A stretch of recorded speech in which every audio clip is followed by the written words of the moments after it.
Around the World in 80 Days. Don't forget to like and subscribe for more videos.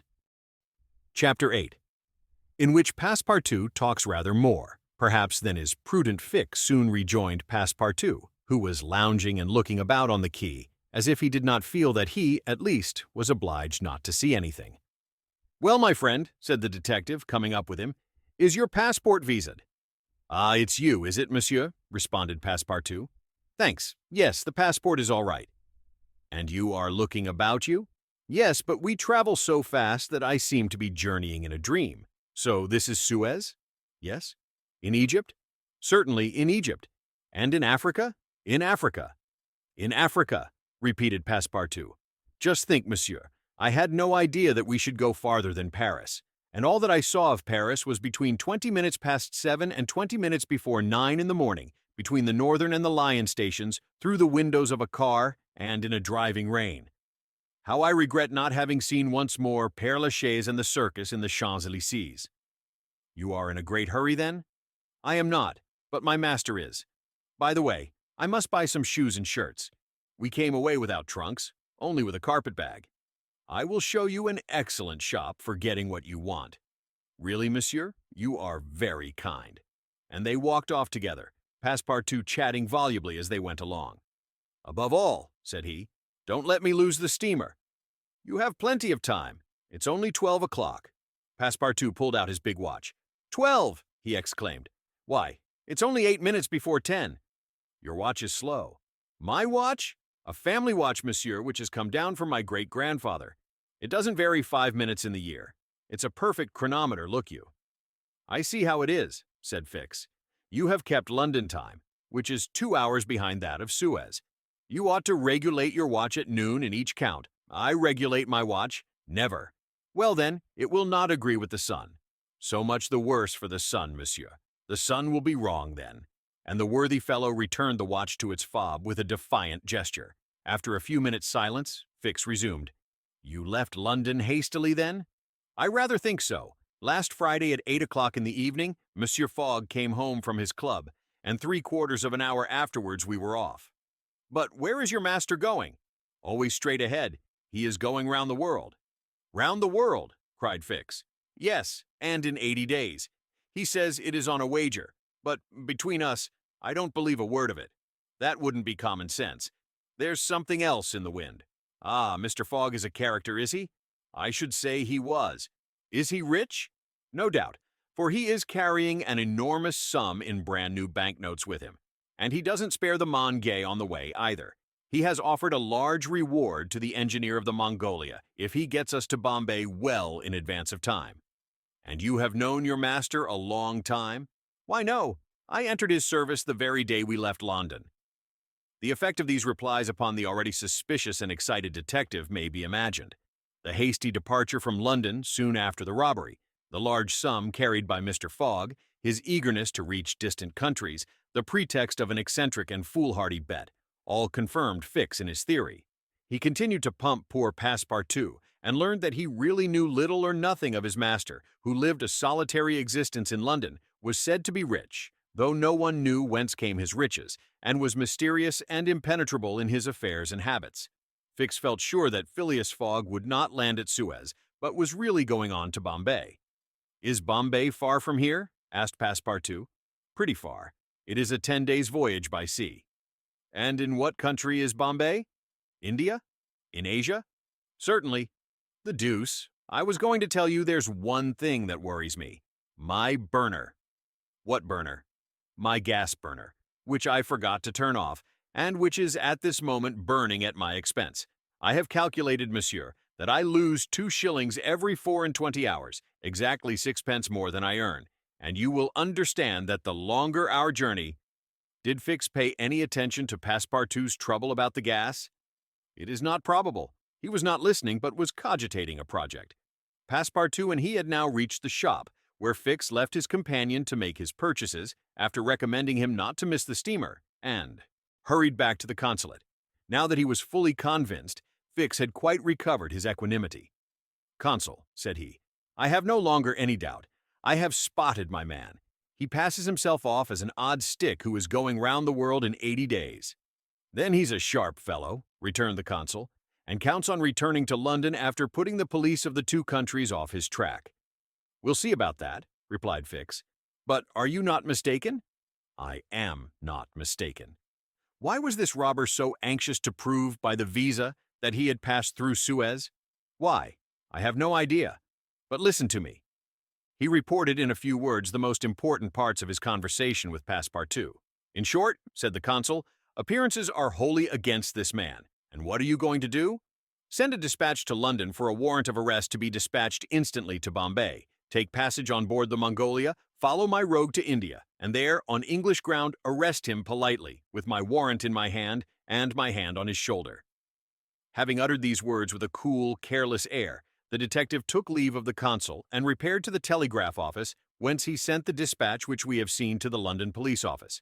A quarter of an hour later found Fix, with a small bag in his hand, proceeding on board the Mongolia, and ere many moments longer the noble steamer rode out at full steam upon the waters of the Red Sea. Chapter 9, in which the Red Sea and the Indian Ocean prove propitious to the designs of Phileas Fogg. The distance between Suez and Aden is precisely 1,310 miles, and the regulations of the company allow the steamers 138 hours in which to traverse it. The Mongolia, thanks to the vigorous exertions of the engineer, seemed likely, so rapid was her speed, to reach her destination considerably within that time. The greater part of the passengers from Brindisi were bound for India, some for Bombay, others for Calcutta by way of Bombay, the nearest route thither, now that a railway crosses the Indian peninsula. Among the passengers was a number of officials and military officers of various grades, the latter being either attached to the regular British forces or commanding the sepoy troops, and receiving high salaries ever since the central government has assumed the powers of the East India Company. For the sub-lieutenants get £280, brigadiers £2,400, and generals of divisions £4,000. What with the military men, a number of rich young Englishmen on their travels, and the hospitable efforts of the purser, the time passed quickly on the Mongolia. The best of fare was spread upon the cabin tables at breakfast, lunch, dinner, and the 8 o'clock supper, and the ladies scrupulously changed their toilets twice a day. And the hours were whirled away when the sea was tranquil, with music, dancing, and games. But the Red Sea is full of caprice, and often boisterous, like most long and narrow gulfs. When the wind came from the African or Asian coast, the Mongolia, with her long hull, rolled fearfully. Then the ladies speedily disappeared below. The pianos were silent, singing and dancing suddenly ceased. Yet the good ship plowed straight on, unretarded by wind or wave, towards the straits of Bab el-Mandeb. What was Phileas Fogg doing all this time? It might be thought that, in his anxiety, he would be constantly watching the changes of the wind, the disorderly raging of the billows, every chance, in short, which might force the Mongolia to slacken her speed and thus interrupt his journey. But if he thought of these possibilities, he did not betray the fact by any outward sign. Always the same impassible member of the Reform Club, whom no incident could surprise, as unvarying as the ship's chronometers, and seldom having the curiosity even to go upon the deck, he passed through the memorable scenes of the Red Sea with cold indifference, did not care to recognize the historic towns and villages which, along its borders, raised their picturesque outlines against the sky, and betrayed no fear of the dangers of the Arabic Gulf, which the old historians always spoke of with horror, and upon which the ancient navigators never ventured without propitiating the gods by ample sacrifices. How did this eccentric person Dage pass his time on the Mongolia? He made his 4 hearty meals every day, regardless of the most persistent rolling and pitching on the part of the steamer, and he played whist indefatigably, for he had found partners as enthusiastic in the game as himself. A tax collector on the way to his post at Goa, the Reverend Decimus Smith returning to his parish at Bombay, and a brigadier general of the English army, who was about to rejoin his brigade at Benares, made up the party and with Mr. Fogg played whist by the hour together in absorbing silence. As for Passepartout, he too had escaped seasickness, and took his meals conscientiously in the forward cabin. He rather enjoyed the voyage, for he was well fed and well lodged, took a great interest in the scenes through which they were passing, and consoled himself with the delusion that his master's whim would end at Bombay. He was pleased on the day after leaving Suez to find on deck the obliging person with whom he had walked and chatted on the quays. "If I am not mistaken," said he, approaching this person with his most amiable smile, You are the gentleman who so kindly volunteered to guide me at Suez? Ah, I quite recognize you.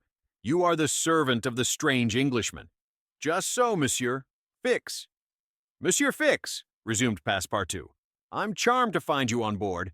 Where are you bound? Like you, to Bombay. That's capital. Have you made this trip before? Several times. I am one of the agents of the Peninsular Company. Then you know India?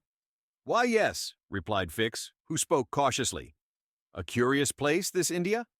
Oh, very curious. Mosques, minarets, temples, fakirs, pagodas, tigers, snakes, elephants.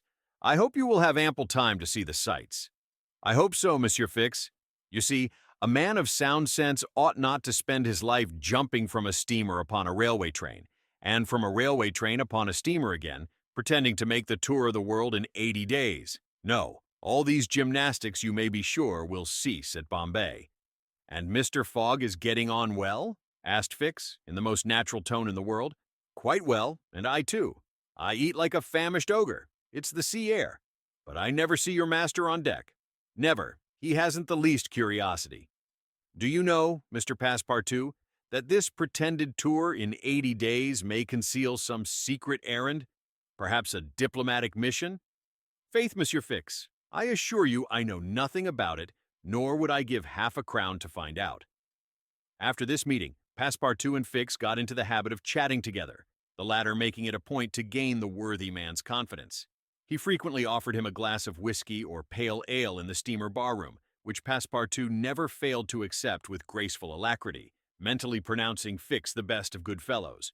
Meanwhile, the Mongolia was pushing forward rapidly. On the 13th, Mocha, surrounded by its ruined walls whereon date trees were growing, was sighted, and on the mountains beyond were espied vast coffee fields. Passepartout was ravished to behold this celebrated place, and thought that, with its circular walls and dismantled fort, it looked like an immense coffee cup and saucer. The following night, they passed through the Strait of Bab el-Mandeb, which means in Arabic the Bridge of Tears, and the next day they put in at Steamer Point, northwest of Aden Harbor, to take in coal. This matter of fueling steamers is a serious one at such distances from the coal mines. It costs the Peninsular Company some £800,000 a year. In these distant seas, coal is worth 3 or 4 pounds sterling a ton. The Mongolia had still 1,650 miles to traverse before reaching Bombay, and was obliged to remain 4 hours at Steamer Point to coal up. But this delay, as it was foreseen, did not affect Phileas Fogg's program. Besides, the Mongolia, instead of reaching Aden on the morning of the 15th, when she was due, arrived there on the evening of the 14th, a gain of 15 hours. Mr. Fogg and his servant went ashore at Aden to have the passport again visaed. Fix, unobserved, followed them. The visa procured, Mr. Fogg returned on board to resume his former habits, while Passepartout, according to custom, sauntered about among the mixed population of Somanli, Banyans, Parsees, Jews, Arabs, and Europeans, who comprised the 25,000 inhabitants of Aden. He gazed with wonder upon the fortifications which make this place the Gibraltar of the Indian Ocean, and the vast cisterns where the English engineers were still at work, 2,000 years after the engineers of Solomon. Very curious, said Passepartout to himself on returning to the steamer. I see that it is by no means useless to travel if a man wants to see something new. At 6 p.m., the Mongolia slowly moved out of the roadstead and was soon once more on the Indian Ocean. She had 168 hours in which to reach Bombay, and the sea was favorable, the wind being in the northwest and all sails aiding the engine. The steamer rolled but little. The ladies, in fresh toilets, reappeared on deck, and the singing and dancing were resumed. The trip was being accomplished most successfully, and Passepartout was enchanted with the congenial companion which chance had secured him in the person of the delightful Fix. On Sunday, October 20th, towards noon, they came in sight of the Indian coast. 2 hours later, the pilot came on board. A range of hills lay against the sky in the horizon, and soon the rows of palms which adorn Bombay came distinctly into view. The steamer entered the road formed by the islands in the bay, and at 4:30 she hauled up at the quays of Bombay. Phileas Fogg was in the act of finishing the 33rd rubber of the voyage, and his partner and himself, having, by a bold stroke, captured all 13 of the tricks, concluded this fine campaign with a brilliant victory. The Mongolia was due at Bombay on the 22nd. She arrived on the 20th. This was a gain to Phileas Fogg of 2 days since his departure from London. and he calmly entered the fact in the itinerary in the column of gains.